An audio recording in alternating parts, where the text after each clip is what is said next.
Euh, Bonjour à tous. Merci d'être présents pour ce rendez-vous de l'INSEE. Alors, on les numérote pas, donc je vous dirai pas le combienième c'est, hein. Je vais vous faire une petite introduction pour repositionner l'agriculture dans les Pays de la Loire et comprendre pourquoi est-ce qu'on a choisi. Alors, je suis pas dans la caméra, puis oui, ouais, c'est ça. Alors, attends, je vais m'asseoir. Alors, on a un système technique un peu entre l'audio et le. Hop, voilà. Donc, du coup, l'idée, c'est de comprendre pourquoi est-ce qu'on a choisi le secteur des Pays de la Loire, le secteur, pardon, de l'agriculture, je suis perturbée. Donc, d'habitude, on fait souvent des thèmes transversaux, et là, on a choisi ce secteur en particulier. Donc, parce que c'est un secteur qui a des caractéristiques particulières et qui a un poids aussi dans la région qui est non négligeable. Donc, pour vous donner quelques éléments sur l'agriculture dans la région, l'orientation principale dans la région, c'est l'élevage. Donc, voilà, principalement, tu peux peut-être mettre, je vais la complète, désolée. Donc là, vous voyez les orientations. Donc voilà les types de production principales par territoire. Et donc toute la partie rouge, noir, marron, foncé, c'est les bovins. Et puis on a les beiges, roses, qui sont plutôt les ovins porcins. Et donc on a vraiment une particularité très forte dans l'élevage. Donc pour donner un ordre de grandeur avant de rentrer dans l'élevage, en termes de production, l'agriculture, c'est 9% du chiffre d'affaires national, c'est 5 milliards d'euros en 2020. 6,5 milliards d'euros en 2020, plus 550 millions d'euros de services. Donc, c'est un poids qui est très fort. Donc, l'élevage, c'est 61% de la valeur produite dans la région, donc 61% de ces 6 milliards. Donc, on voit là sur la carte les particularités. Donc, on a effectivement un poids d'élevage qui est très important, donc notamment la viande bovine, le lapin, la viande porcine, les volailles, les œufs. Et donc, avec aussi tous les éléments qui vont derrière en termes d'alimentation du bétail, production laitière. Mais l'autre point notable, c'est qu'on a aussi une diversité de productions végétales. Donc, les productions végétales, vous voyez sur la carte, c'est tout le haut, là, c'est les parties jaune, vert, un peu plus clair, bleu pour les fleurs, violet pour la viticulture. Et donc, on a notamment des céréales, on a de l'horticulture, donc par exemple le muguet, on a des pommes, de la mâche, tomates, concombres, des plantes médicinales et des plantes à parfum, des semences potagères. Et puis, on a bien sûr deux terroirs viticoles qui sont l'Anjou-Saumur et le Pays nantais. Donc, on dit parfois que les Pays de la Loire, c'est comme une petite France, c'est-à-dire qu'on a une diversité de production entre la partie élevage et puis la partie production végétale. Donc après, l'autre point important de l'agriculture, c'est qu'il a un rôle central en termes d'aménagement du territoire. Donc, et il participe à ce que l'on constate tous les jours en se baladant dans la campagne, c'est finalement les types de paysages que l'on voit. Et donc, les terres agricoles, ça occupe 2,2 millions d'hectares dans la région. C'est 68% des terres. Et alors qu'en fait, au niveau national, c'est 52% seulement. Donc, on voit que même en termes de finalement typologie de terrain, on a un poids très important de l'agriculture. Donc, c'est notamment lié à la topographie, hein. Voilà, on a une région, pas de montagne, de haute montagne, voilà, d'éléments comme ça. On a un climat favorable et puis on a aussi nettement moins de forêts. C'est-à-dire qu'en fait, il y a des endroits avec des zones de forêt qui sont en poids beaucoup plus important. On appréhende aussi le secteur par son poids dans l'économie. Donc, dans l'économie, l'agriculture, c'est 4% de l'emploi régional. Donc, c'est aussi beaucoup plus. Alors, on pourrait dire que c'est assez peu, hein, 4%, ça paraît assez faible, mais c'est beaucoup plus qu'au niveau national où c'est 2,6%. Donc, on est vraiment à un écart quand même notable, en fait. Donc voilà, en tout cas, c'est un poids qui est très important. Oh, je vais passer une deuxième graphie. Et c'est un secteur pour lequel on a gardé une spécificité. C'est-à-dire qu'en fait, vous voyez, souvent, on a une orientation, un poids aujourd'hui des activités tertiaires qui a largement augmenté. Et même si le poids de l'agriculture a diminué très fortement au cours des années, bah, ça reste une spécificité des Pays de la Loire. Et donc, on a un poids non seulement de l'agriculture, mais un poids aussi, finalement, de l'industrie qui est liée, les industries agroalimentaires. Et on a des industries agroalimentaires très, très structurantes sur le territoire. Donc, pour citer quelques marques, Socopa, Sodebo, Charal, LDC, donc qui produit notamment une marque Le Gaulois, Loué, etc. Et donc, on voit qu'on a un poids des IAA qui est très, très fort aussi dans la région, avec une implantation locale. Et puis, bon, on a d'autres emplois de valorisation, de vente, de recherche, voilà, des choses qui font partie des services autour de l'agriculture. Donc, si on regardait un petit peu dans le rétroviseur, hein, et donc on regarde le poids de l'agriculture en 1975. Donc, en 1975, l'agriculture, c'était 19% de l'emploi. Donc, c'est 4% aujourd'hui, 19% précédemment. Et donc, la région, elle était au premier rang, en fait, des régions agricoles en 1975. Aujourd'hui, ça a un peu tendance à diminuer. Et puis, du coup, on est passé 4e région, mais on reste quand même dans les régions où l'agriculture a un poids important. C'est quand même la baisse la plus forte en termes d'emploi. L'emploi agricole a très fortement diminué. Alors, les conditions d'exercice aussi hein, du modèle d'agriculteur, du métier d'agriculteur, les modèles économiques ont beaucoup évolué. Et donc, avant, on était sur un format, beaucoup de petites fermes avec un format type non salarié. Donc, et là, on a des fermes dont la surface s'est largement augmentée et donc où les exploitations sont passées sur des formes plus sociétaires avec un emploi de type salarié. Parce que, évidemment, quand l'exploitation grossit, ben, on sort du modèle, voilà, l'exploitant avec sa femme qui exploite, qui fait fonctionner une ferme de petite taille.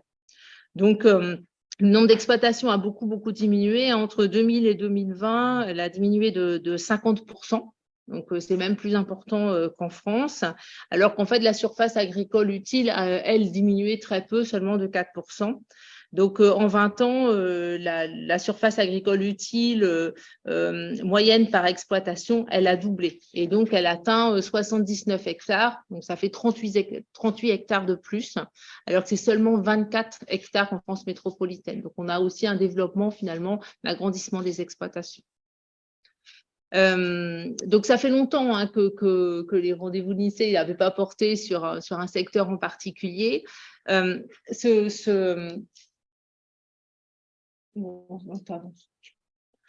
Donc, pourquoi est-ce qu'on s'est posé la question de traiter des questions agricoles?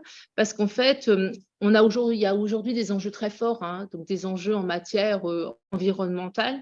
Donc, c'est comment finalement l'agriculture arrive à prendre mieux en considération la protection de l'environnement, donc protection de l'eau, les émissions de gaz à effet de serre, protection des sols. On voit bien que bah, souvent en termes de morphologie de l'espace, l'agriculture, ça organise beaucoup l'espace tel qu'on le connaît. Donc, on a un enjeu important à ce que l'agriculture arrive à se transformer pour avoir moins d'impact sur l'environnement. On a aussi des questions sur rendre acceptables les conditions de vie des agriculteurs qui subissent davantage hein, les aléas climatiques. On voit régulièrement les sécheresses, des périodes voilà, au contraire d'inondations, des périodes de gel à des moments où c'était moins attendu. Ça change beaucoup. Et donc, le taux de pauvreté des ménages agricoles, il est près de 2 fois plus élevé que le reste de la population. Donc, on voit qu'on a vraiment des enjeux à préserver le monde agricole. Et donc, on aura un point dans notre ordre du jour hein, sur ce sujet. On a des questions de renouvellement de la main-d'œuvre aussi, parce que bah, ce sont des métiers dans lesquels bah, l'âge des exploitants est assez élevé, donc automatiquement, bah, là, qui va prendre le relais? Des questions de souveraineté alimentaire. C'est-à-dire que régulièrement, on voit bien, on était dépendant du blé ukrainien, enfin voilà, des différents sujets. Donc, on voit bien que quand les équilibres mondiaux changent, on a quand même intérêt à avoir une production finalement sur le sol français. Et donc, comment est-ce qu'on arrive à avoir cette production avec le bon niveau de qualité attendu par les consommateurs? Et puis, il y a des virages sociétaux, donc notamment les circuits courts, donc pour lesquels aussi on va aussi parler au cours du rendez-vous. Et puis, question d'agriculture biologique, de nouvelles habitudes de consommation. Donc, en fait, on s'est dit, c'est un secteur très structurant, l'agriculture. Donc, même, il ne faut pas juste se limiter au poids dans l'économie, mais vraiment regarder les impacts plus globaux de l'agriculture.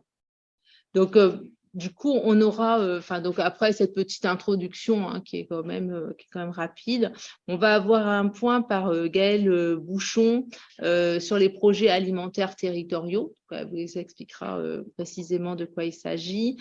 Et puis ensuite, on aura Louisa Hamzaoui et Odile Groménil qui nous présenteront les circuits courts. Justement, voilà, est-ce que les circuits courts se sont développés et sur quels produits sont positionnés? Et puis ensuite, on aura deux thèmes qui sont plus orientés à emploi sur l'agriculture, sur les conditions de vie, donc pauvreté et inégalité des agriculteurs par Amandine Rodriguez, et puis les travailleurs saisonniers dans l'agriculture, parce qu'effectivement, il y a les travailleurs qui sont employés, on a parlé tout à l'heure des salariés, mais il y a aussi les travailleurs saisonniers. Et donc, voilà, c'est intéressant de connaître un peu mieux cette main-d'œuvre. Donc, la publication sur les travailleurs saisonniers n'est pas encore sortie, donc on vous présente en avant-première des éléments. Bien sûr, on n'épuise pas le sujet, c'est que voilà, on traite quelques angles. On essaiera encore de continuer au cours du reste de notre fil rouge sur l'économie et les transitions, de traiter d'autres facettes de l'agriculture. Du coup, je laisse la parole à Gaëlle. Oui, c'est ça, du coup, je suis en train de me dire.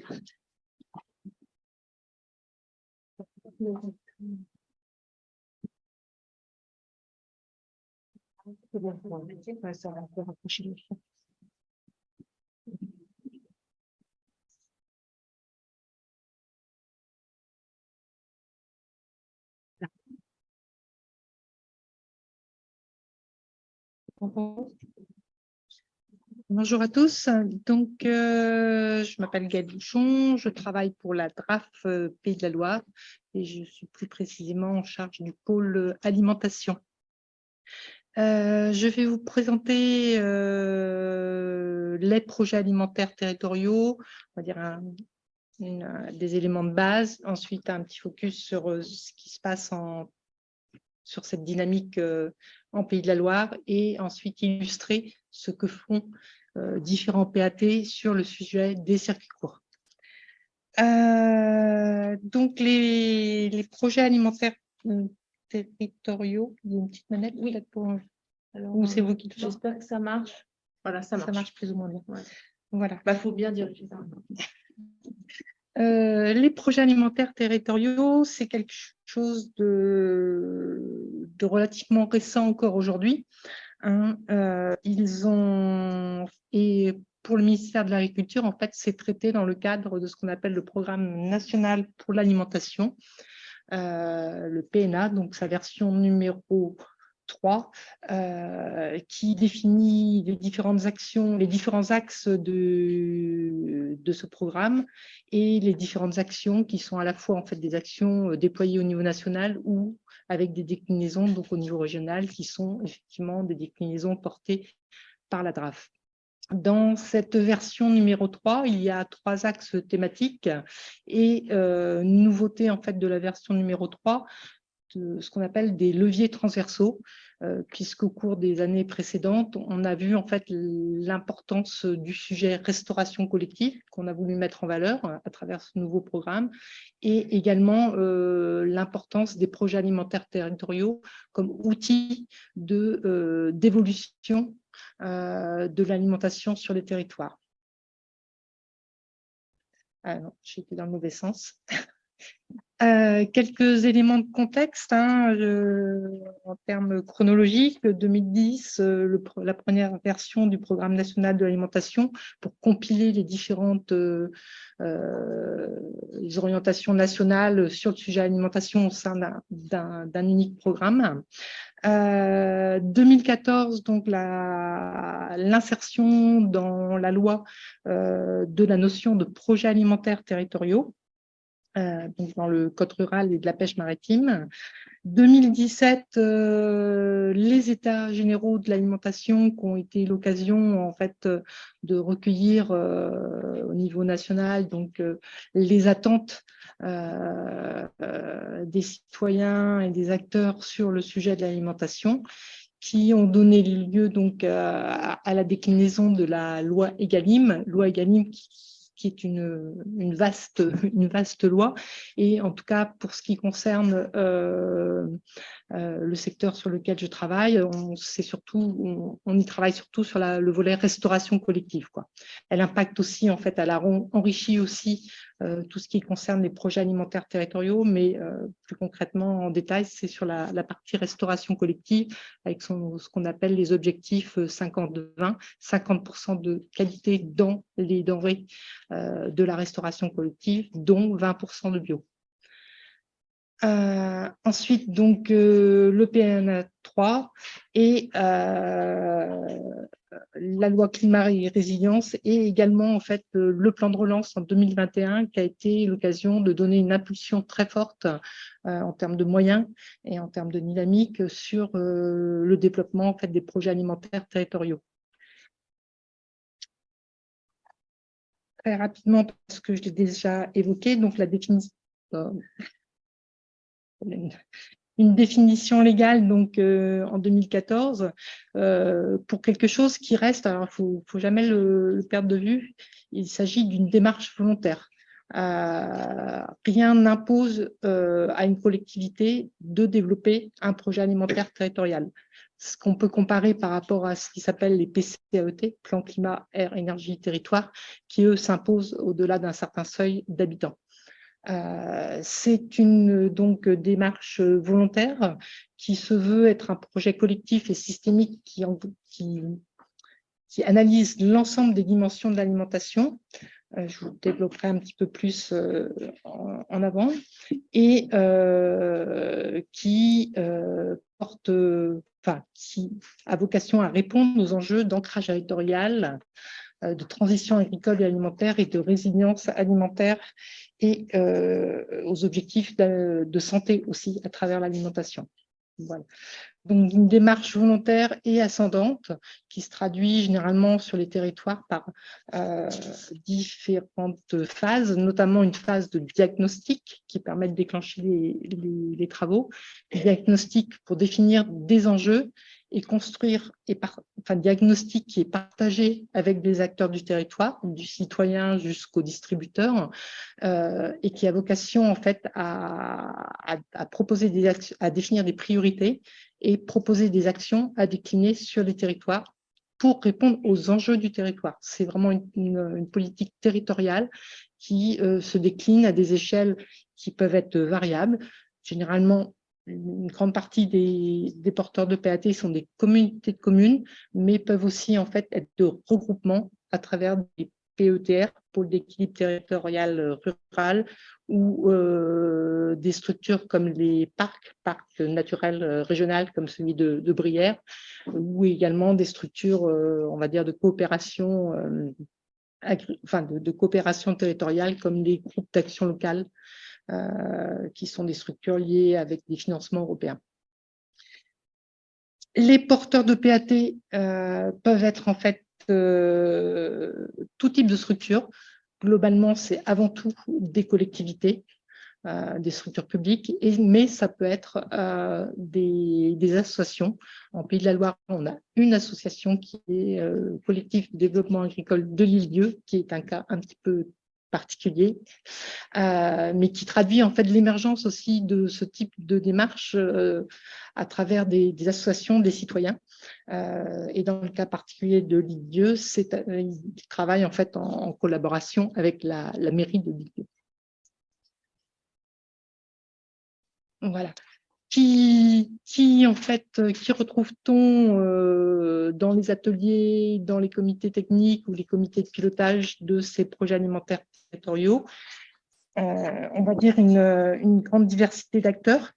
Ils sont conviés ceux qui veulent participer à la dynamique on va retrouver des agriculteurs, des producteurs ou des collectifs. On va y retrouver des organismes de recherche et d'enseignement, particulièrement dans les grosses villes. On va y retrouver des entreprises, des transformateurs et des distributeurs. Ce ne sont pas ceux qu'on rencontre, on va dire, de manière plus importante. Hein. Concrètement, ces projets aujourd'hui mobilisent facilement l'aval de la chaîne alimentaire et plus difficilement, non, l'amont, pardon, l'amont de la chaîne alimentaire est plus difficilement en fait l'aval en raison en fait de la nature même des acteurs qui n'ont pas forcément une représentation à l'échelle territoriale des communautés de communes en fait. On va y retrouver des acteurs de l'économie sociale et solidaire, des acteurs des associations environnementales, et on va y retrouver en fait les collectivités par leurs différents services et les différentes actions dans lesquelles ils sont plus particulièrement impliqués en termes d'alimentation, notamment la restauration collective. Aujourd'hui, où en est-on à l'échelle nationale sous l'impulsion du plan de relance, donc 430 PAT labellisés, avec donc une forte progression en 2021 grâce au plan de relance. Et donc, pour vous donner un ordre de grandeur quand même, le plan de relance a permis d'apporter sur les territoires presque 85 millions d'euros. Et si on fait donc un petit focus sur les Pays de la Loire, on a eu 9 porteurs de projets qui en ont bénéficié pour la mise en œuvre, pour le déploiement, donc pour entrer dans la dynamique d'un projet alimentaire territorial. Et en parallèle, on avait le volet B qui était en fait des financements qui permettaient de financer ceux qui avaient déjà démarré sur leur territoire et y compris d'accompagner les acteurs de ce territoire qui portaient eux-mêmes leurs projets, bien sûr en cohérence avec la dynamique de la collectivité. Voilà, donc sur les Pays de la Loire, si on fait l'addition, que je ne me trompe pas, ça fait 6,5 millions d'euros engagés sur l'année 2021 sur 67 projets. Aujourd'hui, où on en est, donc voilà, vous avez sur la partie gauche de l'écran la progression. Hein, 2020, au cœur de la crise Covid, on était à hauteur de 17 porteurs de projets en Pays de la Loire. Et aujourd'hui, 2023, on en aura très prochainement, en cours de convention, 35. Donc, une forte progression. Et en termes de couverture territoriale, moi, je raisonne plus logiquement en termes de population concernée. On est donc aujourd'hui à 84%. J'étais entre 84 et 85. Donc 35 porteurs de PAT, quelques-uns donc plus avancés, donc reconnus de niveau 2. Le ministère a créé un niveau 1 pour les PAT émergents, un niveau 2 pour les démarches plus abouties avec un plan d'action sur 5 ans. Une diversité de porteurs, hein, je l'ai déjà évoqué, donc je vais passer à la slide suivante, où là vous avez donc la dernière et toute fraîche carte réalisée par le SRIS de la DRAF, qui permet de voir en fait la couverture donc là en surface de ces différentes démarches, avec à la fois en Vendée un nombre important de PAT, mais principalement portés par des Comcom, alors que dans d'autres départements comme en Mayenne, on n'en a que 4. Mais en fait, le GAL Haute-Mayenne comme le GAL Sud-Mayenne sont des regroupements de communes, donc 3 ou 4 Comcom, ce qui fait qu'en fait, la couverture est très rapide. Donc, voilà. Qu'est-ce que c'est qu'un PAT? Parce que pour ceux qui n'ont jamais eu l'occasion de participer à une dynamique PAT, ça doit être encore un petit peu flou. Donc là, j'ai pris l'exemple du PETR, donc pôle d'équilibre territorial du Pays de Ré, pour vous montrer en fait le résultat de leur phase de concertation avec la définition des enjeux. Donc, ils ont défini 5 enjeux. Alors sur la petite fleur qu'on voit et qu'on a vue sur une slide précédente, c'est ce qu'on appelle la fleur des PAT, où on voit les 6 axes qui sont attendus en termes d'analyse, qui sont l'axe économie, l'axe urbanisme, aménagement, l'axe environnemental, l'axe nutrition-santé, l'axe accessibilité sociale et l'axe gastronomie culturelle, si le territoire s'y prête. Dans le cas donc, du Pays de Ré, pour donc, m'inscrire dans la question des circuits courts, donc je soulignerai l'enjeu 3, faciliter les débouchés locaux aux producteurs et productrices et l'accessibilité aux mangeurs ou mangeuses.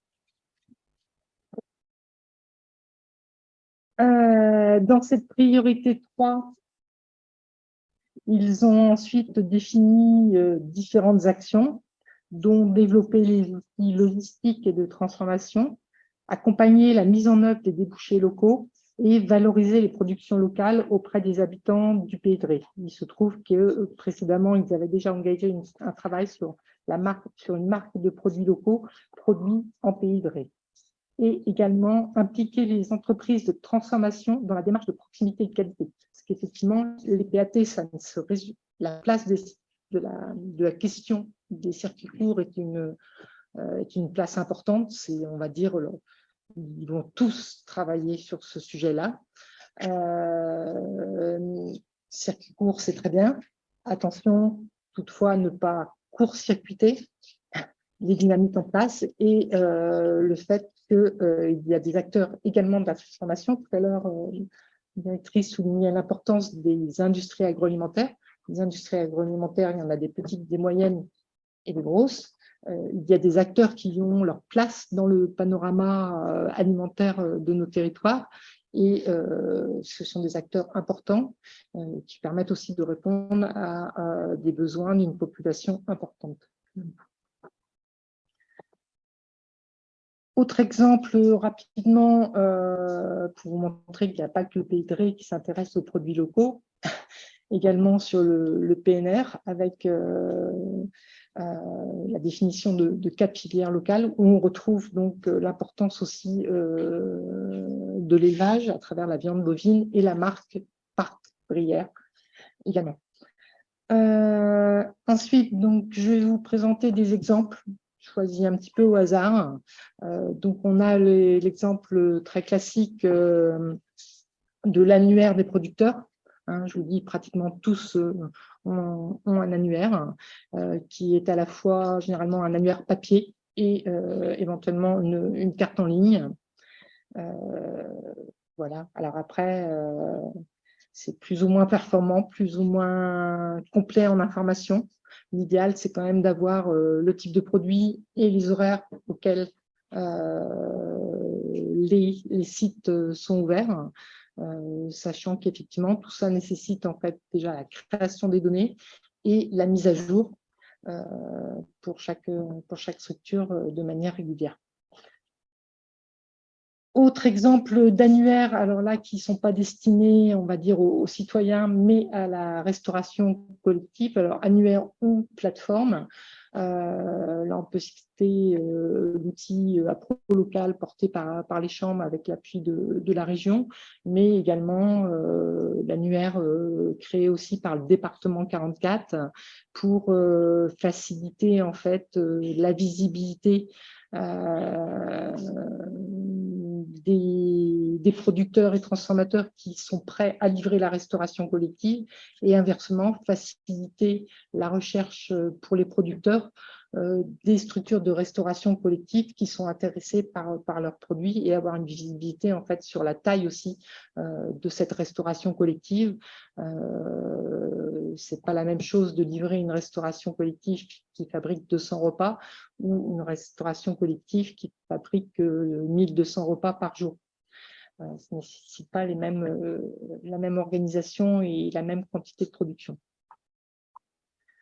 Autre exemple à travers la plateforme Cagette.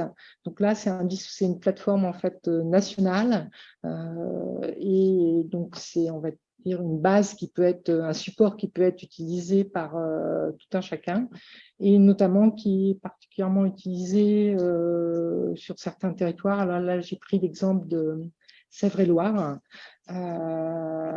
où les producteurs, alors qui ont une activité de transformation ou de production légumière ou de transformation, par exemple le fromage et lait, peuvent en fait,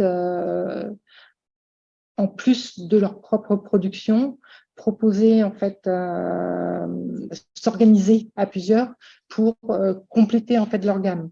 L'intérêt, c'est qu'effectivement, le citoyen ne va pas se déplacer chercher son fromage chez Tom et compagnie, mais il va également récupérer son panier de légumes des jardins de la Sanguaise, qui est situé à quelques kilomètres, ce qui permet quand même de limiter les déplacements de tout un chacun dans le cadre des circuits courts, et de gagner du temps, ce qui est toujours très recherché par tout un chacun.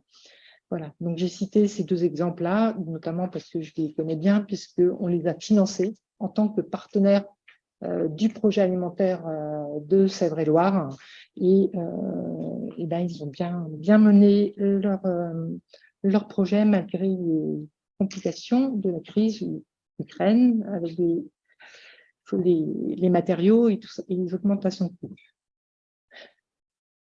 On va changer de territoire avec quelque chose de similaire donc à Cagette, mais avec une autre dimension, une dimension sociale et solidaire, puisque l'organisme Panier Bio Solidaire propose des paniers, donc avec un réseau de 50 producteurs qui sont membres de Panier Bio Solidaire, et en s'appuyant sur des entreprises d'insertion, des AT, pour constituer les paniers et les livrer dans une multitude de points relais, toujours gagner en proximité par rapport à la fourniture du produit.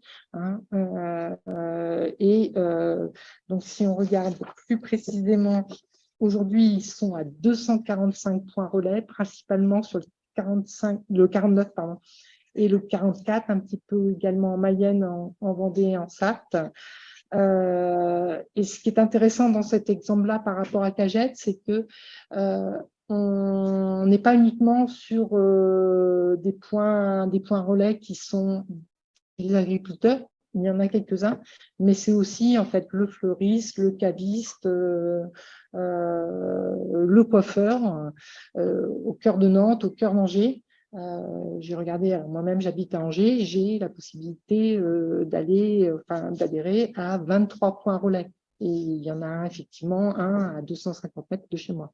Après, voilà, c'est le concept quand même qui reste le même, assez comparable aux AMAP, c'est un jour de livraison. On va dire l'avantage peut-être par rapport aux AMAP, c'est que si vous n'arrivez pas à arriver avant 19 heures, vous avez la possibilité, a priori, d'y aller le lendemain matin, récupérer et libérer la place quand même, parce que le fleuriste ou le caviste, ils n'ont pas forcément envie d'avoir tous les paniers qui traînent, quoi. Voilà, il y a une petite marge de manœuvre peut-être supplémentaire apportée par ce dispositif. Je récupère et la mets dans le bon sens. Je continue en Maine-et-Loire, mais avec un autre exemple, c'est que tout ce travail, en fait, des collectivités, alors, qui facilite la mise en réseau des acteurs, qui facilite la connaissance des dispositifs existants sur le territoire et leur extension, qui participe à la collecte des informations sur ces différents producteurs ou transformateurs qui répondent, on va dire, aux ambitions du territoire.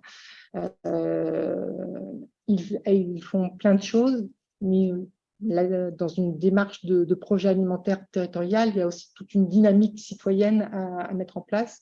Et il y a ce que j'appelle donc la partie événementielle sur laquelle il est important de travailler pour aller chercher tout le monde. Hein.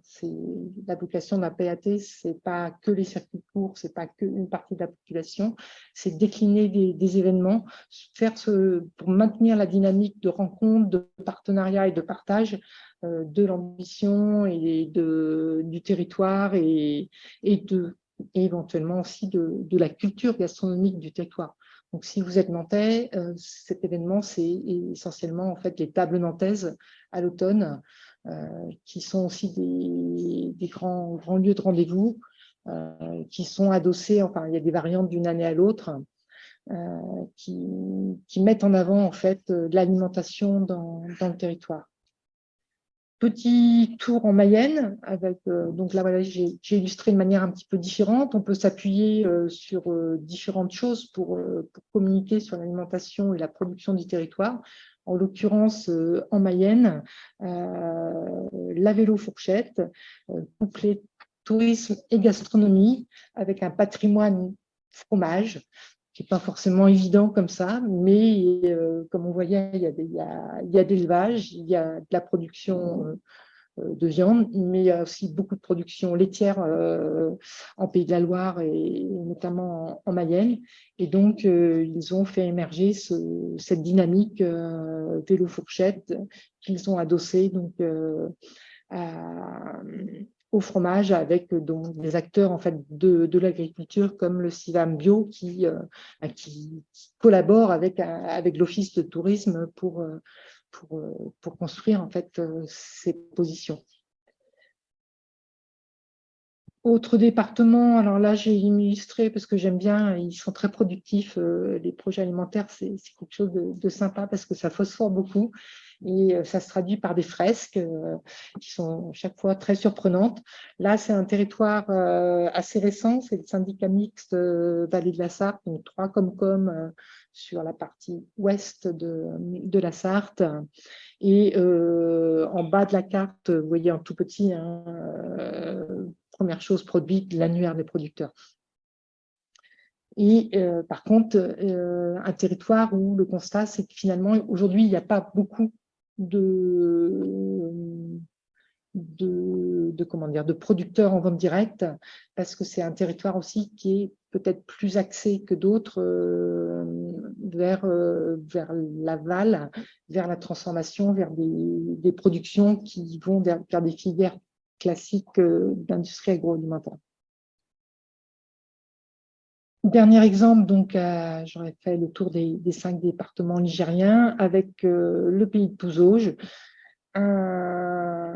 donc, qui est déjà inscrit dans la dynamique depuis 2019 avec le guide des producteurs et également un effort porté sur les marchés. Comment faire proposer plus de marchés. Alors, c'est un territoire assez rural, développer les marchés hein, qui n'existent pas aujourd'hui sur des communes plus petites que les communes, on va dire, centrales, mais les développer en recherchant avant tout une offre producteur qui peut être couplée éventuellement avec une offre, on va dire, grossiste aux revendeurs, mais porter les efforts sur proposer des marchés avec une majorité d'offres locales. Donc, nous allons vous présenter avec Odile quelques éléments d'études que nous avons réalisés et qui répondent à un questionnement sur les Pays de la Loire et leur positionnement. Donc, où en sont les Pays de la Loire en ce qui concerne les circuits courts dans l'agriculture. Alors, au cours de cette présentation, nous vous présenterons dans un premier temps quelques caractéristiques d'exploitation en circuit court, à savoir leur part dans l'ensemble des exploitations, les disparités que l'on peut observer au sein de la région, les modes de vente utilisés en circuit court et les types de produits commercialisés. Ensuite, nous vous présenterons une typologie des bassins de vie, qui est un exercice qui consiste à regrouper entre eux les bassins de vie qui se ressemblent en ce qui concerne certaines caractéristiques des exploitations en circuit court. Et dans un dernier point, nous vous présenterons d'autres caractéristiques des exploitations en circuit court, telles que la place du bio, la transformation des produits et le chiffre d'affaires généré par les ventes en circuit court. Donc, 2 études ont été publiées sur la thématique des circuits courts dans l'agriculture. Elles figurent en référence dans la partie pour en savoir plus de ce diaporama, dont une qui a fait l'objet d'un partenariat entre l'INSEE et la DRAF des Pays de la Loire. Donc, petit rappel sur ce qu'est un circuit court. Il s'agit soit d'un mode de vente direct entre producteurs et consommateurs, soit indirect, à condition qu'il n'y ait qu'un seul intermédiaire. Alors, l'objectif de ces études était de caractériser, donc, d'une part, les exploitations qui vendent au moins un de leurs produits en circuit court, et d'autre part, la population et les lieux de vente qui sont situés à proximité de ces exploitations en circuit court. Alors, en 2020, dans la région, une exploitation sur 5 vend au moins un de ses produits en circuit court. Cela représente dans la région au total 5 250 exploitations.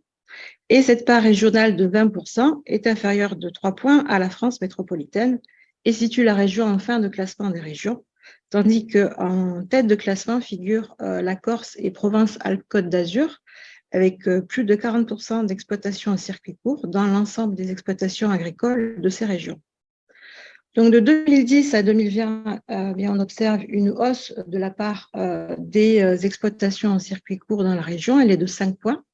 Et on voit aussi une hausse au niveau national, et ceci pourrait en fait révéler une certaine évolution des modes de consommation, et qui serait liée à différents facteurs, tels que le besoin des consommateurs de mieux connaître l'origine des produits qu'ils consomment. Il y a aussi des enjeux environnementaux derrière la question des circuits courts, puisqu'ils limitent le transport et donc les émissions de gaz à effet de serre. Des enjeux sociaux, puisque les circuits courts favorisent le lien entre producteurs et consommateurs, et des enjeux économiques, puisque les circuits courts génèrent des emplois locaux, donc non délocalisables, et qu'ils permettent aux exploitants de réduire leurs coûts de transport et de distribution. Donc, voici une carte qui représente d'une part avec les ronds le nombre d'exploitations en circuit court, et d'autre part avec le code couleur la part des exploitations en circuit court dans l'ensemble des exploitations, et ce par bassin de vie. Alors, le bassin de vie, c'est un zonage géographique qui désigne en fait le plus petit territoire au sein duquel les habitants ont accès aux services et équipements de la vie courante. Eh bien, ce qu'on constate avec cette carte, c'est que les exploitations qui vendent en circuit court sont davantage présentes dans et autour des bassins de vie densément peuplés, tels que Nantes et Angers, et on les retrouve aussi beaucoup sur le littoral. Donc, cette plus forte présence des exploitations en circuit court au sein de ces territoires est liée à la proximité avec la population, donc avec la demande, puisque cette population crée une opportunité pour les exploitants locaux de valoriser leur production en circuit court dans ces territoires. Et comme nous le verrons plus tard, cette forte présence est aussi en lien avec le type de produits commercialisés en circuit court, puisque, comme nous le verrons, les bassins viticoles sont nombreux autour de Nantes et Angers, et le vin fait partie des produits qui sont parmi les plus souvent commercialisés en circuit court. Alors, un graphique qui représente la répartition des exploitations en circuit court selon le mode de vente, sachant qu'une même exploitation peut utiliser différents modes de vente. C'est pourquoi ici, les barres ne sont pas à 100%. On voit que le mode de vente le plus souvent utilisé est la vente à la ferme. Il est aussi le plus ancien. Et dans la région, il concerne 73% des exploitations. C'est 9 points de plus qu'en France métropolitaine. Et 2 autres modes de vente sont aussi les plus fréquents. Il s'agit notamment les ventes via un intermédiaire à la restauration, qui est un peu plus présente dans la région qu'en France métropolitaine, et la vente auprès du commerce de détail, qui est au contraire un peu moins présente. Par ailleurs, on peut constater que la vente dans les AMAP, donc Association pour le maintien d'une agriculture paysanne, et la vente auprès de la moyenne et grande distribution sont un peu plus pratiquées par les exploitations en circuit court de la région, contrairement à la France métropolitaine. Par ailleurs, vendre sur les marchés et les halles est un peu moins fréquent pour les exploitations en circuit court de la région qu'en France métropolitaine. Alors, un graphique qui représente la part des exploitations en circuit court dans l'ensemble des exploitations agricoles, et ce, selon la taille économique de l'exploitation, sachant que la taille économique se définit par la production brute standard, qui est un indicateur de valeur qui renseigne sur le potentiel de production d'une exploitation.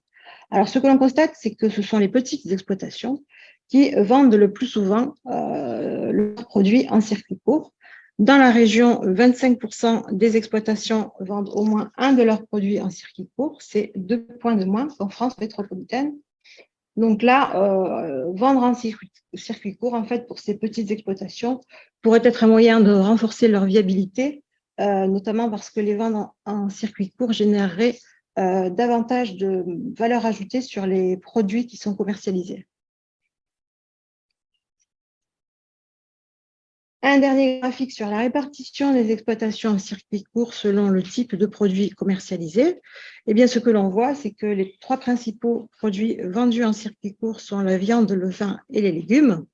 Donc, la viande est commercialisée par 39% des exploitations en circuit court de la région. C'est 11 points de plus qu'en France métropolitaine. Et donc, cela est dû notamment, comme Nathalie, vous l'avez exprimé au début de ce rendez-vous de l'INSEE, c'est la place de la région qui est particulièrement élevée en fait en ce qui concerne l'élevage, puisque la France est au 2e rang national pour ce qui concerne la production de viande, après la Bretagne. Ensuite, la vente de vin est comparable dans la région et en France métropolitaine. Elle concerne 19% des exploitations en circuit court de la région contre 20% en France métropolitaine. Et au contraire, la vente de légumes est un peu moins présente dans l'exploitation en circuit court de la région, contrairement à la France métropolitaine. Par ailleurs, certains produits sont moins souvent commercialisés en circuit court, donc ils se situent en fin de classement. C'est notamment le cas des produits laitiers, des céréales et du miel.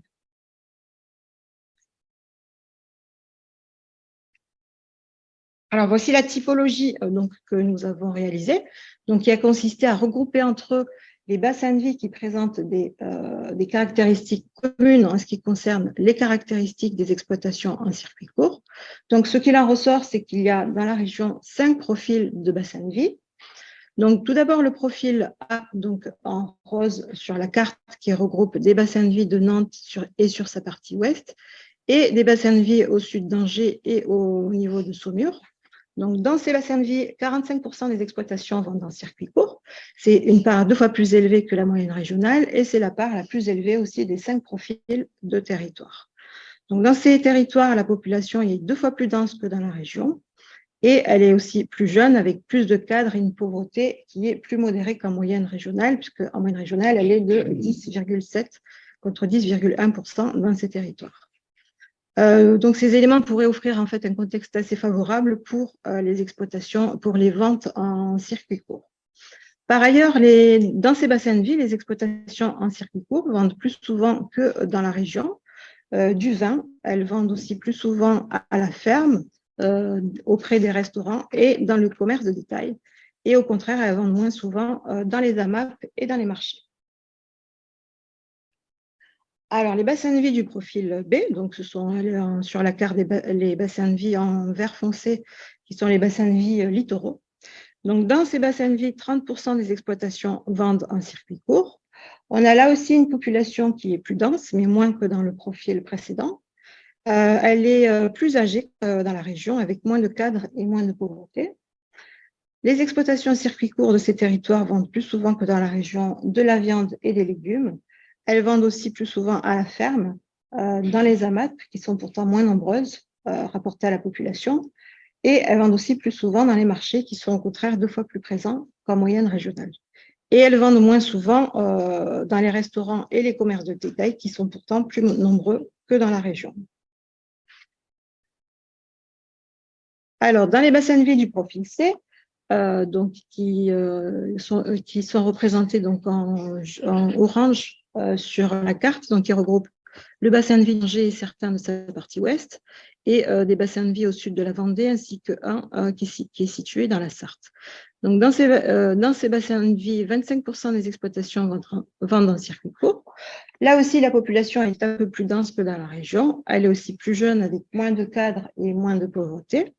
Les ventes en circuit court sont plus fréquentes en ce qui concerne la viande et les légumes.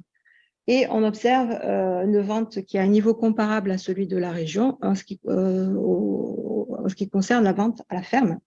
Et les exploitations en circuit court de ces territoires vendent aussi à un niveau comparable à la région dans les commerces de détail et les marchés. Et en revanche, elles vendent moins souvent dans les restaurants et dans les AMAP. Alors, les bassins de vie du profil D, donc dans ces bassins de vie, 24% des exploitations vendent en circuit court. Cette fois-ci, la population est moins dense que dans la région, donc ce sont les bassins de vie en vert clair qui sont situés à proximité du littoral au nord de Nantes ainsi qu'au nord d'Angers. Donc, l'âge de la population y est comparable à la moyenne régionale. On y observe moins de cadres et une pauvreté qui est la plus faible des 5 profils de territoire. Par ailleurs, les exploitations en circuit court de ces territoires vendent plus souvent de la viande qu'en moyenne régionale, et on observe de grandes disparités en ce qui concerne les modes de vente en circuit court, puisque la vente à la ferme présente un niveau identique à la moyenne régionale, puisqu'elle concerne 73% des exploitations en circuit court de ces territoires. En revanche, la vente auprès des AMAP est plus élevée qu'en moyenne régionale, et celle sur les marchés y est comparable. Et au contraire, on observe moins de ventes des exploitations en circuit court au niveau des restaurants et dans le commerce de détail. Donc, le dernier profil, qui est le profil E, donc ce sont tous les bassins de vie en bleu, donc qui sont essentiellement situés dans la Sarthe, en Mayenne, en Vendée et puis au sud du Maine-et-Loire. Alors, dans ces bassins de vie, 12% d'exploitations vendent en circuit court. Donc, c'est une part plus faible qu'en moyenne régionale. Elle est la plus faible aussi de tous les profils de territoire. Et dans ces territoires se caractérisent aussi par une population qui est moins dense, qui est plus âgée, avec moins de cadres et une pauvreté qui est la plus marquée des 5 profils de territoire. Par ailleurs, dans ces territoires, les exploitations vendent plus souvent en circuit court de la viande. Et là aussi, il y a de grandes disparités en ce qui concerne les modes de vente en circuit court, puisque dans les marchés, la vente en circuit court est plus fréquente que dans la région. Dans les commerces de détail et AMAP, elles y sont comparables. Et en revanche, dans ces territoires, les exploitations en circuit court vendent moins souvent à la ferme et dans les restaurants. Voilà, maintenant, je vais passer la parole à Odile qui va prendre la suite de la présentation. Donc oui, bonjour. Donc je m'appelle Odile Grosménil. Donc je suis à la DRAF en chargée d'études. Voilà, donc je vais vous détailler d'autres caractéristiques. Alors je ne sais pas, c'est ici, c'est pas celle-là. Isabelle, ici. Oui, parce que je sais pas là, je connais pas là. Voilà. Alors donc d'autres caractéristiques. Voilà. Alors donc en fait ces caractéristiques sont la conduite en agriculture biologique, donc aussi donc la transformation des produits et donc pas la part du chiffre d'affaires, donc la main d'œuvre, au travers de la main d'œuvre, et aussi donc au niveau de l'âge des chefs d'exploitation. Voilà, donc on va commencer par l'agriculture biologique et les circuits courts. Donc au niveau de l'approche de commercialisation. Alors déjà, donc, des données de cadrage, donc l'agriculture en mode biologique représente 14% des exploitations nigériennes en total. Donc la moitié de ces exploitations biologiques, donc exactement 49,3%, commercialisent en circuit court, et donc en mode conventionnel, il s'agit de 15,2%, donc soit 3 fois moins. Donc voilà, qu'en l'agriculture biologique. Alors, donc là, on voit un graphique, donc le graphe montre nettement que les circuits de commercialisation sont beaucoup plus diversifiés en mode biologique, c'est-à-dire que les agriculteurs en mode biologique utilisent beaucoup plus fréquemment, bien sûr, tous ces modes de commercialisation différents des circuits courts. Voilà, un petit focus sur les AMAP. où là, vraiment, c'est vraiment très, très net. Donc, l'agriculture biologique donc, utilise beaucoup plus voilà, les amas que le conventionnel. C'est très massif. Alors, slide suivant. Voilà. Alors, par contre, là, c'est l'approche produit. Donc, on a, bien sûr, comme disait Louisa tout à l'heure, donc la viande de boucherie où il y a énormément, enfin, c'est massif, il y a le plus d'exploitations qui commercialisent en circuit court. Mais là, donc, par rapport au bio et au non bio, eh bien, on voit que ce n'est pas la viande, c'est plutôt donc les légumes, puisqu'on voit que plus de la moitié, ainsi que les fruits, les produits laitiers et céréaliers, donc plus de la moitié, donc voilà, donc les exploitations qui commercialisent en circuit court sont bio. Voilà. On va parler des ateliers de transformation. Donc, une donnée de cadrage, c'est 13% des exploitations ligériennes transforment leurs produits. Alors, donc, 9 exploitations disposant d'un atelier de transformation, donc vendent par le biais d'un circuit court. Donc, on voit sur le graphe que c'est vraiment massif. C'est un phénomène quand même assez important. Voilà. Donc, pour moi, c'était une surprise, mais c'est vraiment intéressant de le visualiser là par ce graphe. Alors, maintenant, on va parler de part de chiffre d'affaires en circuit court. Donc, en fait, là, on a deux phénomènes. On a le phénomène du produit, qui est quand même très important, comme on peut le voir sur ce graphe. Donc, c'est très massif que, par exemple, au niveau des produits animaux, il y a quand même 87% des exploitations commercialisant des produits animaux qui n'ont pas de chiffre d'affaires en circuit court. Donc, ça, c'est intéressant quand même à souligner. Les légumes étant donc le produit qui utilise le plus de circuits courts.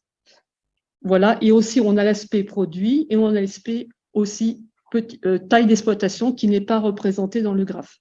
Mais donc on peut voir qu'au niveau, par exemple, de la taille de micro-entreprise, eh bien, il y a 100% des exploitations qui commercialisent en circuit court pour le légume, 75% pour le vin et 15% seulement pour les produits animaux. Donc l'aspect taille aussi est important. Donc plus l'entreprise est de petite taille, plus elle utilisera son chiffre d'affaires, la part du chiffre d'affaires sera importante en circuit court. Voilà, donc là par contre, on n'est pas en moyenne là dans ce graphe, c'est en part, donc en classe donc de tranches de chiffre d'affaires réalisées en circuit court. Donc on aperçoit pour le légume, je tiens à le noter, qu'on a vraiment quelque chose de vraiment très partagé entre les exploitations. Soit ils utilisent massivement des circuits courts pour quand une classe de 75 à 100% de chiffre d'affaires, ou alors c'est 0%. Donc c'est deux types d'exploitation assez différentes pour les légumes. Alors maintenant la main d'œuvre. Donc on a 3,3 équivalents temps plein donc en circuit court contre donc 1,9 en circuit long. Donc c'est un phénomène massif.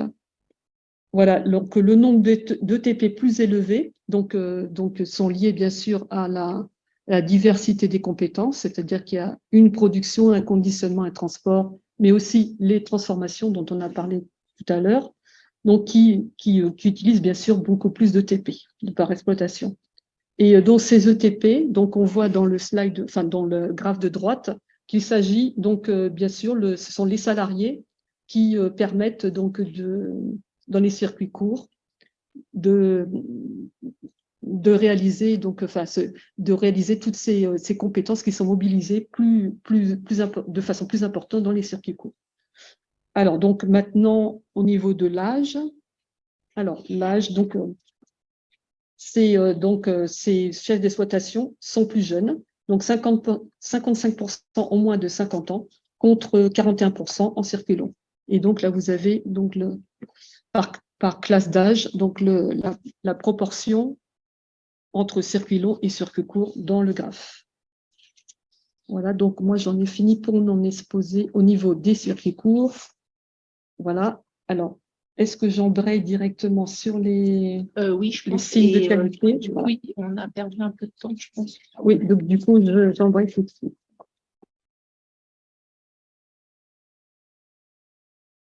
Voilà. Ça, c'est pour en savoir plus.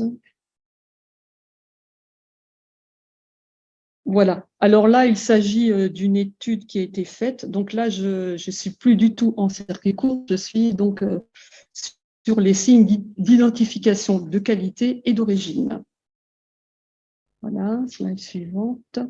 Alors, je tiens déjà à préciser quelque chose d'important, c'est que dans ces signes d'identification de qualité et d'origine, donc là, il y en a 5 principaux, enfin 5 qui sont détaillés, il y a le mode biologique. Donc ça, souvent, c'est oublié. Donc, donc le mode biologique fait partie des SIQO. Donc ça, c'est important, parce que souvent, on le met un peu à part, mais bon, c'est vrai que c'est un mode important, mais donc il est complètement dans les SIQO. Voilà. Donc, alors, on constate donc bien sûr une augmentation entre 2010 et 2020. Actuellement, dans tout mode confondu, au moins un SIQO, il y a 30% des exploitations. Et donc, en 2010, on était à 17% en part. Donc, il y a quand même une augmentation importante qui est, donc, qui est largement initiée par le mode biologique. Donc, c'est ce qu'on voit là. Donc, le mode biologique a une progression très importante, donc de 9,3 points. Donc, il est en 2020 de 14%. Donc, les autres SIQO, ça a augmenté aussi, mais de façon moins importante. Voilà. Alors, il faut savoir aussi peut-être à dire qu'une exploitation peut s'inscrire dans plus d'un SIQO. Il peut avoir un SIQO, mais il peut en avoir plusieurs en même temps. Voilà. Alors, je vais décrire donc succinctement aussi les différentes SIQO dans les slides suivantes. Donc là, c'est une carte globale de tous les SIQO. Donc là où elles se trouvent, donc dans le territoire ligérien. Donc, on voit que c'est quand même uniformément réparti, mais sauf peut-être en Mayenne où il y en a quand même moins. Voilà, donc 30%, je rappelle, hein, des exploitations sont engagées dans une démarche de type SIQO en 2020. Voilà, donc on va passer tout de suite à la suivante.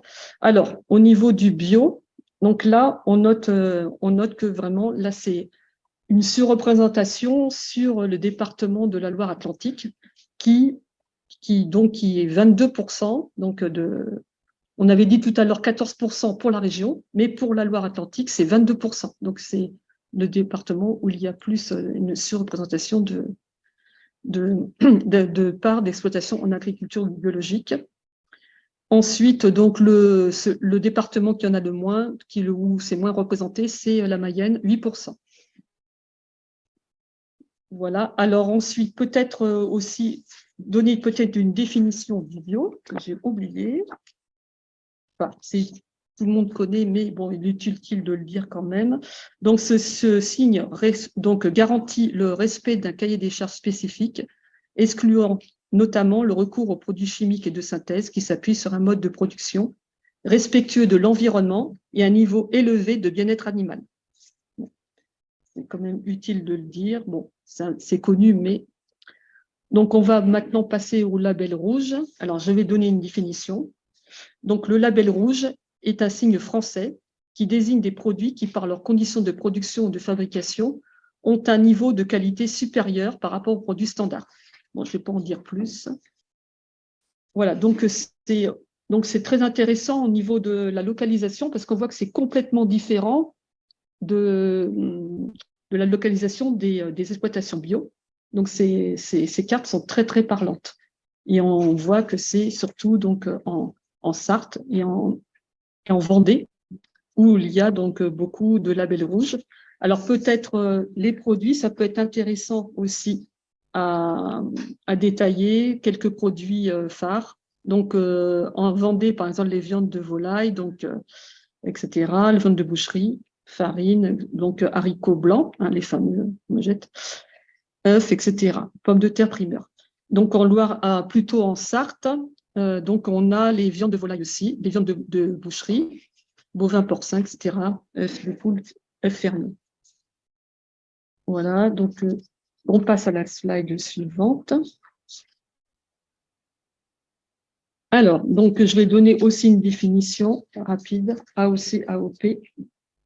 Alors, l'AOP, donc, c'est un produit dont toutes les étapes de fabrication sont réalisées selon un savoir-faire reconnu dans une même zone géographique. Donc, l'appellation d'origine contrôlée AOC, donc c'est une étape vers l'AOP.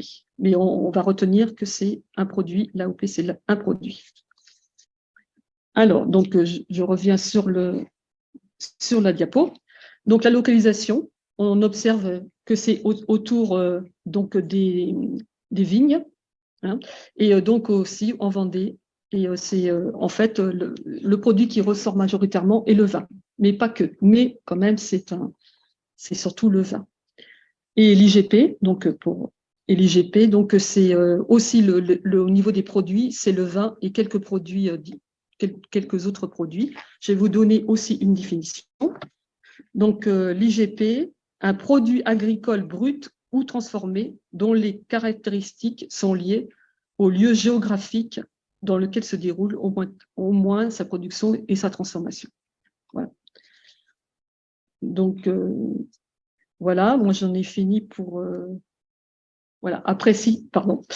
Voilà, donc on note au niveau donc, des SICO une progression du nombre d'exploitations concernant au cours de la décennie. Je fais un petit récapitulatif. Donc, un degré d'engagement variable selon les SICO, donc les productions et la dimension économique de l'exploitation. Une main-d'œuvre moyenne plus conséquente, voilà, donc, et aussi donc, plus souvent de type sociétaire, plus souvent engagée vers les circuits courts et la transformation, et des agriculteurs plus jeunes et plus formés, et des perspectives de succession moins incertaines. Voilà, donc j'en ai fini pour ma présentation.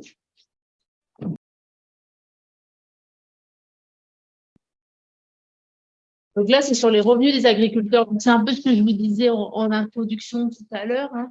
On a une question autour du revenu finalement de la possibilité pour les agriculteurs de vivre de leur production et donc des revenus qu'ils peuvent avoir. Donc, je laisse la parole à Amandine. Voilà, donc moi, je vais vous présenter les résultats d'une étude qui est parue en mars 2022, intitulée « Davantage de pauvreté monétaire et d'inégalité chez les ménages agricoles ». Donc, vous voyez, tout est dans le titre.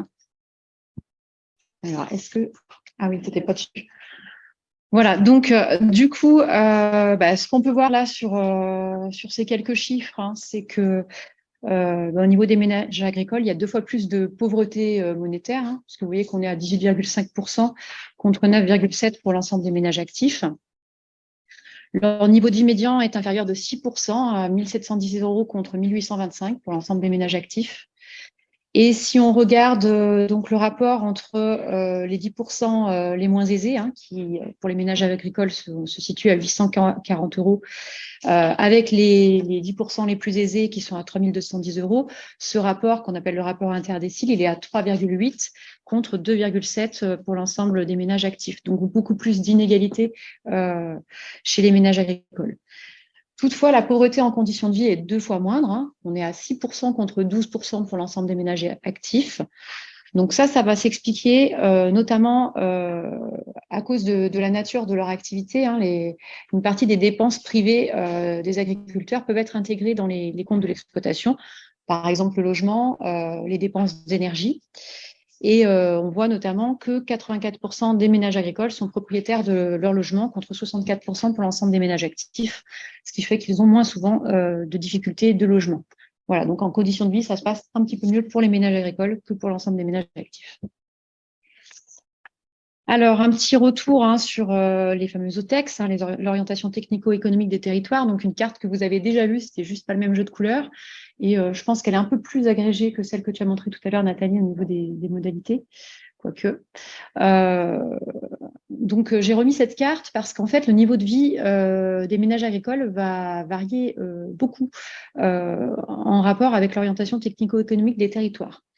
Donc là, sur mon tableau, vous voyez que les territoires pour lesquels il y a une orientation dans les bovins, que ce soit lait, viande ou mixte, c'est ceux pour lesquels on a un niveau de vie médian le plus faible, à 19 251 €, et donc le taux de pauvreté le plus élevé, quasiment 22%. Alors, ce qu'il faut voir, c'est que sur cette orientation-là, le travail est plus souvent à temps plein. Ils sont aussi plus souvent à la campagne, un peu éloignés des pôles d'emploi. Et donc, ça va limiter la possibilité de cumuler l'activité agricole avec une activité secondaire pour compléter les revenus. Ensuite vient la polyculture et le polyélevage, avec un niveau de vie médian à 20 194 € pour un taux de pauvreté à 19,5%. Vous voyez sur ma carte que c'est l'OTEX la plus présente. On a 53% des ménages agricoles dans cette OTEX. C'est l'OTEX majoritaire. Pour cette orientation-là, il y a moins de sujets d'aléas économiques et climatiques. Parce que finalement, il y a une diversité dans les productions, polyculture, polyélevage, il y a plusieurs types de production, et donc du coup, ça permet de résister un peu mieux. Voilà, donc ensuite, nous avons les granivores, ovins, caprins et autres et herbivores à 20 725 € au niveau de vie médian, et presque 17% de taux de pauvreté. Là, la petite particularité, c'est que les Pays de la Loire, c'est une des régions principales, elles font partie des régions les plus productrices de porc et de volaille. Donc, on est à 27% au niveau de la répartition des ménages. Et puis, les deux dernières OTEX, où là, on a des niveaux de vie plus élevés et des taux de pauvreté un peu plus modérés, donc les grandes cultures et hautes productions végétales, et le maraîchage, l'horticulture et la viticulture, qui sont respectivement à 13 et 12% de taux de pauvreté. Au niveau, donc, si on s'intéresse à ce qui va composer le revenu des ménages agricoles, bien sûr, le revenu agricole va représenter la plus grande part des revenus disponibles de ces ménages. Donc 40%, un point de 40% dans le revenu des ménages agricoles. Dans les Pays de la Loire, on a 6 exploitations spécialisées dans l'élevage sur 10, donc qui, comme je vous le disais tout à l'heure, sollicitent le personnel à temps plein. Donc ça peut expliquer le poids élevé des revenus agricoles dans les ressources des ménages, puisque je vous disais tout à l'heure qu'il va y avoir moins de facilité à compléter les revenus par d'autres activités. Et ça, 40% donc de revenus agricoles, c'est 7 points de plus qu'en France. Les Pays de la Loire sont la 3e région de France pour cet indicateur. Et on a un revenu agricole des ménages qui va être supérieur donc dans la région à ce qui est constaté au niveau national, 19 200 € contre 17 700 € pour le niveau national. Ensuite, donc, le deuxième type de revenus, ce sont les salaires et indemnités chômage pour 43%. Donc, finalement, c'est le pendant. On retrouve quasiment notre écart avec la France, 6 points de moins. Et donc, ces salaires et indemnités chômage, ils proviennent soit d'une activité secondaire de l'agriculteur lui-même, soit de l'activité non agricole de son conjoint. Et le dernière composante, ce sont les revenus de patrimoine, 17%, c'est nettement plus que pour les ménages actifs de la région, puisque pour ceux-ci, ça représente 7%. Et là, ce sont surtout des fermages issus des terres possédées par l'agriculteur et mises en location. Voilà, et puis cette étude proposait un petit focus sur les autres caractéristiques des agriculteurs, et notamment leur âge. On a un quart des agriculteurs qui est âgé de 55 ans ou plus. Donc en 2017, dans les Pays de la Loire, ça fait 9 500 agriculteurs âgés de 55 ans ou plus.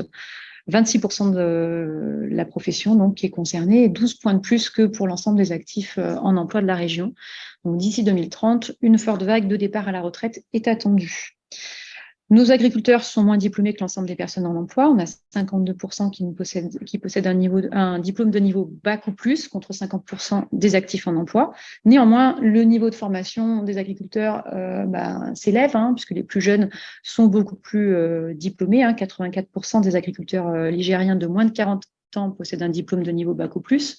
Alors, c'est à mettre en lien avec le fait qu'aujourd'hui, le bac pro ou équivalent est nécessaire pour obtenir des aides à l'installation. Donc, ça a sans doute un peu forcé les choses dans cette direction. Et petite particularité, c'est la part la plus élevée des régions françaises, 84% des moins de 40 ans qui ont un diplôme de niveau bac ou plus. Voilà, donc tout ça pour vous dire qu'il y a quand même un enjeu sur ces métiers, un enjeu à rendre attractif pour les nouvelles générations, un métier aux conditions de travail difficiles et, on l'a vu, aux revenus faibles, dans un contexte de fort départ à la retraite. Voilà, du coup, je vais passer la parole à Louisa sur les travailleurs saisonniers. Oui. On va faire sans, oui, on va En sans transition. Et puis, du coup, dans le timing, parce que sinon, on ne va pas respecter le temps de question. Louisa, elle boit un peu parce qu'elle dit, elle me donne notre challenge. Prenne défense. Ouais, c'est ça, c'est prenne défense. Donc, je vais vous présenter une étude qui s'intitule « Fruits et légumes, 3 emplois saisonniers agricoles sur 4 au fil des saisons ». Donc, cette étude va bientôt paraître, mais avec des données plus récentes que celles que je vais vous présenter aujourd'hui, qui concernent l'année 2017, alors que dans l'étude qui sera publiée, les données porteront sur l'année 2019. Alors, les principaux messages de l'étude sont les suivants. Donc, dans la région, 3 emplois agricoles sur 10 sont dits saisonniers. Une forte hausse des emplois saisonniers agricoles qui est observée au cours du printemps, en été et en automne. Les cultures de fruits et de légumes qui recrutent les 3/4 des emplois saisonniers agricoles de la région. Un fort recours à l'emploi saisonnier agricole dans la région, notamment au centre et à l'est. Des salaires très faibles pour les saisonniers agricoles et qui sont souvent perçus comme un complément de revenus. Et davantage de femmes et de jeunes chez les saisonniers que parmi l'ensemble des salariés agricoles. Des saisonniers qui sont moins souvent recrutés localement que les salariés agricoles. Et enfin, davantage de temps complet pour les saisonniers agricoles et une moindre insertion vers un emploi stable. Donc, en 2017, dans la région, l'agriculture emploie 38 200 salariés dans le secteur privé, hors intérim et particuliers employeurs.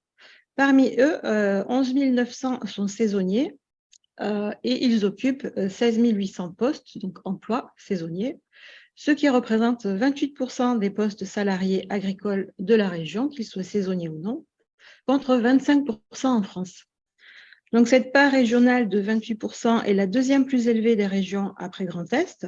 Et à l'inverse, en fin de classement figurent certaines régions comme l'Île-de-France, la Normandie, la Martinique et la Guadeloupe, avec 5% au moins d'emplois saisonniers dans l'ensemble des postes salariés agricoles de ces régions. Alors, un graphique qui représente le nombre de postes saisonniers agricoles par jour dans les Pays de la Loire en 2017. Donc, au cours de cette année, dans la région, l'agriculture emploie en moyenne 780 postes saisonniers par jour, mais on observe 3 périodes de forte hausse et qui dépendent notamment des saisons, des conditions climatiques et des types de cultures qui sont présentes dans la région. Alors, la première hausse a lieu lors de la deuxième quinzaine d'avril, avec un pic à 3600 postes, et elle reflète des besoins qui sont en augmentation à cette période-là pour réaliser les récoltes de fruits et de légumes, ainsi que pour la cueillette du muguet, notamment en Loire-Atlantique. La deuxième hausse s'étend de juin à juillet, avec un pic à 2900 postes, et qui coïncide avec des besoins en saisonnier pour les récoltes de fruits et de légumes. Et enfin, la troisième hausse a lieu de septembre à octobre, et elle est la plus marquée, avec un pic à 4800 postes. Et là, elle reflète en fait des besoins en saisonnier qui sont en augmentation pour réaliser les vendanges et les récoltes dans l'arboriculture fruitière, notamment la pomiculture qui est très présente dans la région. Alors, un graphique qui représente la répartition par activité agricole, d'une part des postes saisonniers, donc avec le graphique de gauche, et d'autre part de l'ensemble des postes salariés, qu'ils soient saisonniers ou non. Alors, ce qu'on constate, c'est que dans la région, 74% des postes saisonniers agricoles sont concentrés dans les cultures de fruits et de légumes. C'est une part qui est 2 fois plus élevée que la moyenne nationale, qui est de 37%. Donc, 2 activités très présentes dans l'emploi saisonnier agricole. Et si l'on considère, donc avec le graphique de droite, l'ensemble des postes salariés, qu'ils soient saisonniers ou non, et bien là aussi, ces 2 activités agricoles concentrent plus d'emplois qu'en moyenne de France, puisque ces 2 activités concentrent 41% des emplois salariés contre 23% en France. À l'inverse, la culture de la vigne regroupe moins d'emplois dans la région qu'en moyenne de France métropolitaine, ce serait peut-être en lien avec la mécanisation des vendanges dans la région qui est un peu plus présente et donc qui finalement nécessite moins de main-d'œuvre saisonnière. Et à l'inverse, la reproduction de plantes concentre plus d'emplois dans la région qu'en moyenne de France. Donc, on constate avec ce graphique que la quasi-totalité des postes saisonniers agricoles sont liés à des activités de production végétale, alors que les activités en lien avec l'animal font finalement appel à très peu de main-d'œuvre saisonnière. Alors, une carte qui représente d'une part, donc avec les ronds, le nombre de postes saisonniers agricoles et d'autre part, avec le code couleur, le taux de recours à l'emploi saisonnier agricole et ce, par zone d'emploi.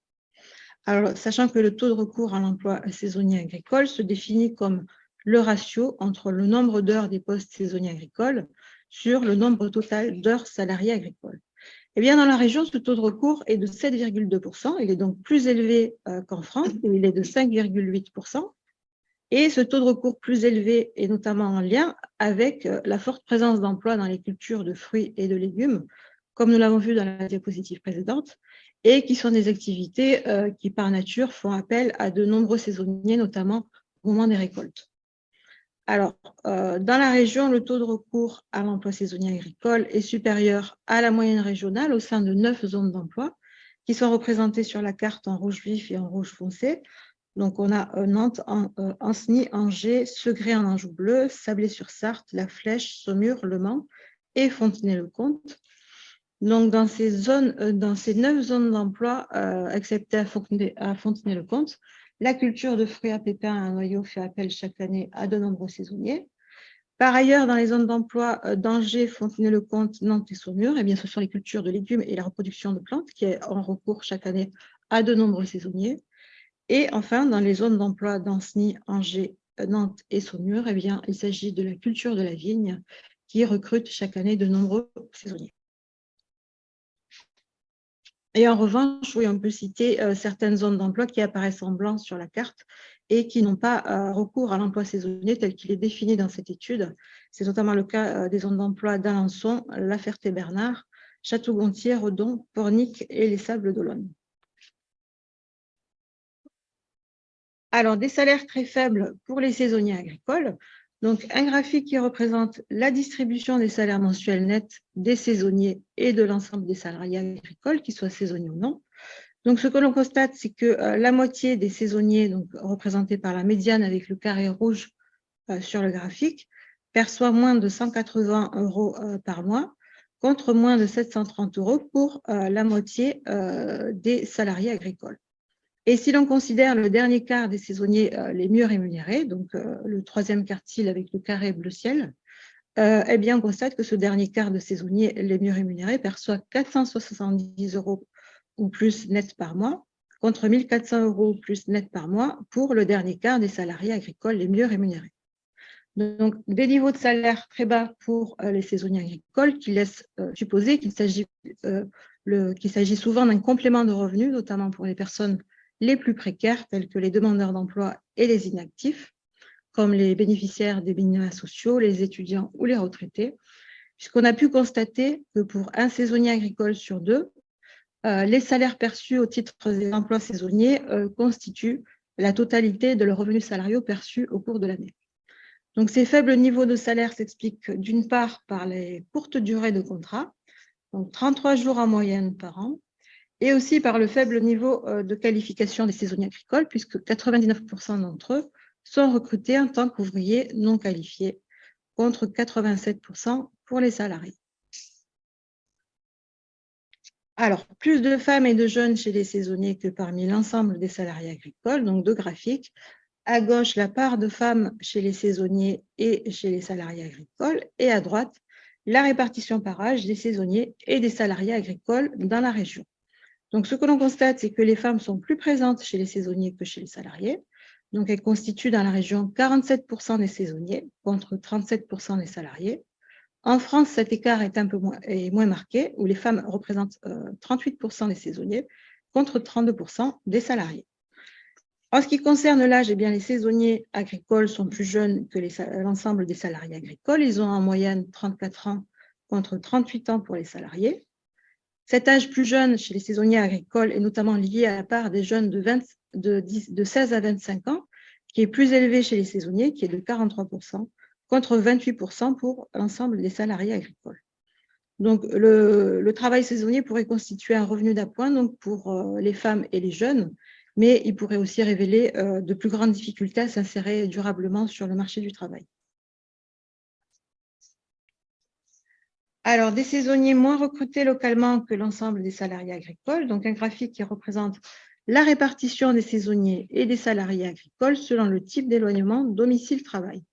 Bien, ce que l'on voit, c'est que les saisonniers agricoles travaillent plus souvent hors de leur zone d'emploi de résidence que les salariés agricoles, et ce, malgré leurs plus faibles ressources. Ainsi, dans la région, 31% des saisonniers travaillent hors de leur zone d'emploi de résidence, contre 27% en France, contre 27% pour les salariés. Et en France, cet écart est plus marqué, où 37% des saisonniers travaillent hors de leur zone d'emploi de résidence, contre 26% pour les salariés. Donc, pour les saisonniers qui travaillent hors de leur zone d'emploi de résidence, eh bien, il s'agit pour les 2/3 d'entre eux d'une zone d'emploi qui est tout de même située au sein de leur région de résidence. Et pour terminer, donc davantage de temps complet pour les saisonniers agricoles et une moindre insertion vers un emploi stable. Donc, les saisonniers agricoles travaillent essentiellement selon une durée quotidienne de travail à temps complet, donc 88% des saisonniers dans la région contre 74% pour l'ensemble des salariés. En revanche, en France, on observe des parts de saisonniers et de salariés comparables qui travaillent à temps complet, donc 71% pour les saisonniers et 70% pour les salariés. Par ailleurs, le cumul d'emplois est plus fréquent pour les saisonniers agricoles, puisqu'ils occupent en moyenne 2,2 postes par an, contre 1,5 pour l'ensemble des salariés agricoles. Mais malgré ce cumul d'emplois, la situation des saisonniers agricoles demeure très précaire et peu parviennent à s'extraire de cette situation, puisque parmi les Ligériens qui ont occupé un poste saisonnier agricole du 1er septembre 2013 au 31 décembre 2014, eh bien seulement 15% d'entre eux travaillent en contrat à durée indéterminée 3 ans plus tard.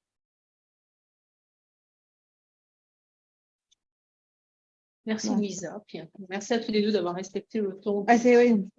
10 minutes. Il y a un court mot de conclusion, d'abord pour remercier l'ensemble des intervenantes qui, eh bien, avec le partenariat entre la DRAF et l'Institut, vous ont proposé une vue à 360 degrés de cette question des transformations du secteur de l'agriculture dans la région des Pays de la Loire, et me semble-t-il un peu plus que la simple transformation économique, puisque nous avons interrogé aussi la soutenabilité environnementale des modèles agricoles, la viabilité sociétale pour les niveaux de vie des exploitations, et donc un certain nombre d'axes de questionnement. Je reprendrai d'ailleurs une formule que j'ai vue apparaître dans l'un des premiers exposés. Je trouve que nous avons là la mesure de la transformation par tous les champs. C'était, je crois, l'intitulé d'une des actions d'un projet territorial. Et je pense que nous pouvons quitter cette réunion avec 3 défis à emporter. Le défi du statisticien, le défi de l'acteur public et d'ailleurs aussi de l'acteur privé en tant que chef d'exploitation agricole, et enfin le défi du citoyen.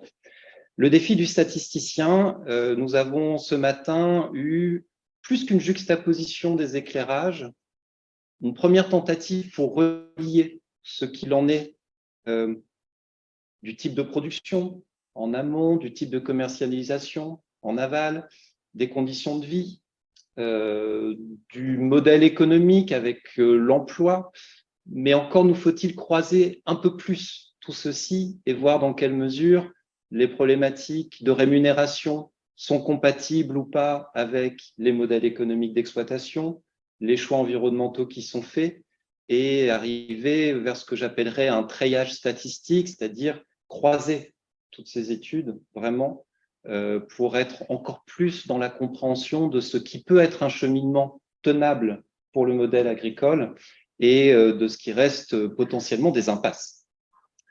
Deuxième défi, le défi de l'acteur public, le défi aussi des acteurs privés. Alors, je m'adresse en particulier à la DRAF, à l'ensemble des services de l'État et des collectivités territoriales qui sont parties prenantes, notamment de ce qui nous a été présenté à travers les projets territoriaux, mais il y a bien d'autres politiques publiques que nous pourrions mentionner. Il y a un défi pour accompagner au mieux l'essor de ces modèles soutenables, de les rendre visibles et lisibles. C'est d'ailleurs aussi l'ambition derrière les différents SICO, même si on peut craindre que le citoyen soit perdu. Mais la tentative première, c'est plutôt d'envoyer un signal pour dire orientez-vous vers tel et tel mode de production ou de commercialisation. Et donc de tendre la main vers le consommateur pour l'aider à ce que lui-même se positionne en la matière, de tendre la main vers les exploitants aussi par rapport aux chocs conjoncturels qui restent nombreux. Nous l'avons évoqué en séance avec, par rapport à l'inflation, un repli de l'agriculture bio qui vient tout de même contrecarrer un chemin de long terme qui était vu comme souhaitable. On pourrait aussi évoquer toutes les crises sanitaires qui ont concerné des exploitations d'élevage et où à chaque fois il faut trouver une formule pour que l'exploitation tienne le coup et puisse perdurer au-delà de ces chocs qui sont parfois sur plusieurs mois, voire sur plusieurs années. Troisième défi, le défi du citoyen, qui reste quand même l'acteur clé pour répondre à ce que dans l'introduction, Nathalie mettait en avant, un enjeu de soutenabilité alimentaire, un enjeu d'adaptabilité climatique, un enjeu de soutenabilité sociale et sociétale. C'est tout de même dans nos assiettes que nous apporterons la solution par rapport à ces différents défis. Le statisticien est là pour apporter des ordres de grandeur pour que le citoyen prenne conscience aussi de ce qu'il en est, là où nous en sommes. Le fait que toutes les tentatives engagées à ce jour restent en fait minoritaires dans le poids économique de l'agriculture, hein. Le bio, les circuits courts, les différents signaux qui sont envoyés sur des modalités de production et de commercialisation. Donc, même si le chemin est engagé, eh bien, la plus grande partie du parcours reste à accomplir. Et c'est au consommateur d'être en responsabilité vis-à-vis des exploitants pour apporter une solution à la matière. Merci pour l'ensemble des exposés et je vous invite à lire toutes les publications qui sont déjà diffusées et qui ne tarderont pas à l'être pour les derniers éclairages. Bonne fin de journée. Merci. D'ailleurs, je fais un petit point sur les réseaux sociaux, parce que du coup, on n'en parle pas suffisamment. C'est que si vous voulez être informé finalement à un moment de la sortie de la publication, vous pouvez vous abonner à notre fil Twitter. Hein. Voilà, on a une équipe dynamique qui essaye de mettre des choses en ligne très, très régulièrement. Moi, je fais aussi des posts sur LinkedIn et sinon, on a une lettre d'information. Ça vous permet comme ça de suivre en continu. Ça, dès qu'on publiera sur les saisonniers, vous le saurez. Bon, bon après-midi à tous.